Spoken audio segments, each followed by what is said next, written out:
चूंकि वैक्सीनेशन के लिए बार बार डॉक्टर्स के जरिए जोर दिया जा रहा है कि आप जल्द से जल्द वैक्सीन लगवाइए ताकि कोरोना के खिलाफ इस जंग में आधी जंग तो आप कम से कम जीत ले, क्योंकि अगर वैक्सीन की दोनों डोज लग गई हैं आपको तो आप सरवाइव काफी हद तक कर लेते हैं और कोरोना का जो खतरा है वो बहुत ज्यादा कम हो जाता है। डॉक्टर संदीप गोरे, जैसे कि कॉलर ने अभी पूछा भी था कि डोज अगर हम लगवा लेंगे तो कोविड का खतरा क्या कम हो जाएगा और कितना गैप होना चाहिए। पहले जो अंतर था वो 4 से 6 हफ्ते था, फिर 12 से 16 हफ्ते बढ़ाकर कर दिया गया। लेकिन कई जगह ऐसी हैं, कई राज्य ऐसे हैं जहां पर वैक्सीन है, जहां पर कमी नहीं है, तो अगर पहली डोज लगवा ली है, दूसरी डोज 4 से 6 हफ्ते में अवेलेबल है तो क्या वो लगवा लें? दूसरी डोज अगर उनको 4 से 6 हफ्तों में अगर अवेलेबल होती है तो लगवाना चाहिए। हमारा उद्देश्य वही रहना है कि जल्दी से जल्दी मरीज दोनों टीके लगवा दे। और मुझे ये भी कहना है कि लोगों को कि एक वैक्सीन लिए मतलब कुछ भी नहीं हुआ ऐसा नहीं है। हाँ। अगर कोई बिना वैक्सीन लिए, अगर कोई पेशेंट ने एक भी वैक्सीन नहीं लिए और किसी पर्सन ने एक वैक्सीन लिए तो एक वैक्सीन टीका लिया हुए पर्सन को ज्यादा प्रोटेक्शन मिलता है। तो अगर किसी को लगता है मैंने एक ही वैक्सीन लिए अभी मैं अनप्रोटेक्टेड हूँ, वैसा बिल्कुल नहीं। एक टीका से कुछ प्रोटेक्शन मिलेगा।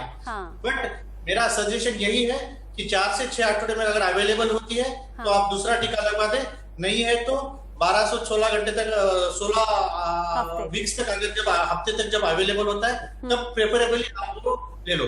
लेकिन वैक्सीन कौन सी अवेलेबल हो, वो शायद कोविशील्ड हो, कोवैक्सीन हो, जैसा कि स्पुतनिक है या और भी कोई आएगी, जो वैक्सीन तुम्हें जल्दी मिलती है वही बेस्ट वैक्सीन है, ऐसा हमें कंसीडर करके वैक्सीन लगवाना चाहिए। चूंकि अभी तक वैक्सीन को लेकर बहुत से डाउट्स थे तो उम्मीद करेंगे दर्शकों के सभी डाउट दूर हो गए होंगे। डॉक्टर गौतम, चूंकि ये सेकेंड वेव है और सेकेंड वेव पहले से कहीं ज्यादा खतरनाक है, लेकिन अब फिक्र बढ़ रही है तीसरी लहर को लेकर, जो कि अनुमान है कि इससे भी ज्यादा खतरनाक होगी, बच्चों के लिए खतरा ज्यादा होगा। कैसे बच्चों को सिक्योर किया जाए, क्योंकि बच्चों के लिए तो वैक्सीन भी नहीं है और तीसरी लहर में इतना ज्यादा नुकसान ना हो, लोग पहले से इंतजाम क्या करें? क्या पहले से इम्यूनिटी स्ट्रांग कर लेंगे तो खतरा कम हो जाएगा? जी, जिस तरह से ये वेव आ रही है, फर्स्ट वेव, सेकंड वेव और थर्ड वेव। फर्स्ट वेव आई थी जिसने हमको मौका दिया था, बहुत लंबा चली थी। सेकंड वेव एक सुनामी की तरह आई है और ये सुनामी की तरह ही चली जाएगी, जो स्पीड से आती है वो स्पीड से चली जाती है और अभी वो सेकंड वेव जा भी रही है हिंदुस्तान से। थर्ड वेव का अभी तक कोई साइंटिफिक डेटा नहीं है कि थर्ड वेव आएगी। हमारे पास सिर्फ एक स्पेनिश फ्लू का एग्जाम्पल है जिस बेस पे हम कह रहे हैं कि थर्ड वेव आएगी। अगर उसी एग्जाम्पल को मानते हैं तो मुझे जो लगता है, मेरा पर्सनल जो ओपिनियन है, थर्ड वेव थोड़ा सा काफी माइल्ड रहने वाली है। फिर भी हमको इसको लापरवाही नहीं रखना है, हमको प्रिकॉशंस रखना है। जैसे जो मैन आदमी होता है घर के अंदर, जो केयर गिवर होता है, जो काम पे जाता है, ऑफिस जाता है, रेस्टोरेंट जाता है, मॉल में जाता है, जब घर आए जो पुराने जमाने में करते थे, नहाना धोना, तैयार होना, सैनिटाइजर यूज करना, मास्किंग और वैक्सीनेशन, ये करना चाहिए।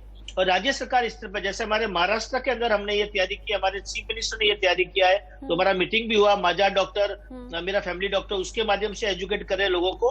और हमने पीडियाट्रिक जंबो सेंटर बनाना शुरू कर दिए। पीडियाट्रिक जंबो सेंटर में हमने ये किया कि बच्चों को रखेंगे वहां पे, लेकिन बच्चा अगर 2 महीने का है, 9 महीने का है, 2 साल का है, वो बिना मदर के नहीं रह सकता। तो पीडियाट्रिक जो जंबो सेंटर में बनाया, बच्चे के साथ में मदर के लिए भी हमने क्यूबिकल बनाए हैं, सो दैट बच्चा और मदर दोनों का इलाज कर सके, चाहे मदर पॉजिटिव है या नेगेटिव है, और उनको रखने का भी अरेंजमेंट कर सके। हमको तैयारी पहले से करनी ही पड़ेगी, क्योंकि बच्चे वैक्सीनेट नहीं होंगे तब तक, और इसीलिए लग रहा है कि थर्ड वेव में शायद बच्चों पे असर आ सकता है। इसके लिए इसके बचने के लिए होनी चाहिए ताकि खतरा कम हो। डॉक्टर अमरिंदर, बहुत छोटा सा सवाल अंत में आपसे पूछना चाहूंगी। कई लोग ऐसे भी हैं जो बात करते हैं घर से हम निकले नहीं थे, सिर्फ छत पर घूमे थे या फिर बालकनी में गए थे। क्या ये संभव है कि हवा से संक्रमण हो जाए छत पर घूमते घूमते या बालकनी में टहलते टहलते? देखो, मैं आपको ये इसमें सब कुछ बड़े सरल तरीके से बताता हूँ। कि जब आप ऊपर छत पे गए, ठीक है, अगर आपने मास्क नहीं लगाया हुआ, छत के पास अगर दूसरी एक और बंदा खड़ा है, उसने भी मास्क नहीं लगाया, तो जो एरोसोल जनरेट होंगे, एरोसोल्स जब वो सांस लेगा, एरोसोल जनरेट होंगे, वो दूसरी तरफ आपकी तरफ हवा आपकी तरफ आ सकते हैं। That is also dangerous. कि अगर, तभी तो बोला गया कि अगर दोनों में एक ने मास्क लगाया तो एक ने मास्क लगाया तो कुछ परसेंटेज कम होगा दूसरे को आने में। बट अगर दोनों ने मास्क नहीं लगाया तो वो एरोसोल एक तरफ से दूसरी तरफ से उसकी तरफ जा सकता है। तो mask is very important thing. Mask जीवन है।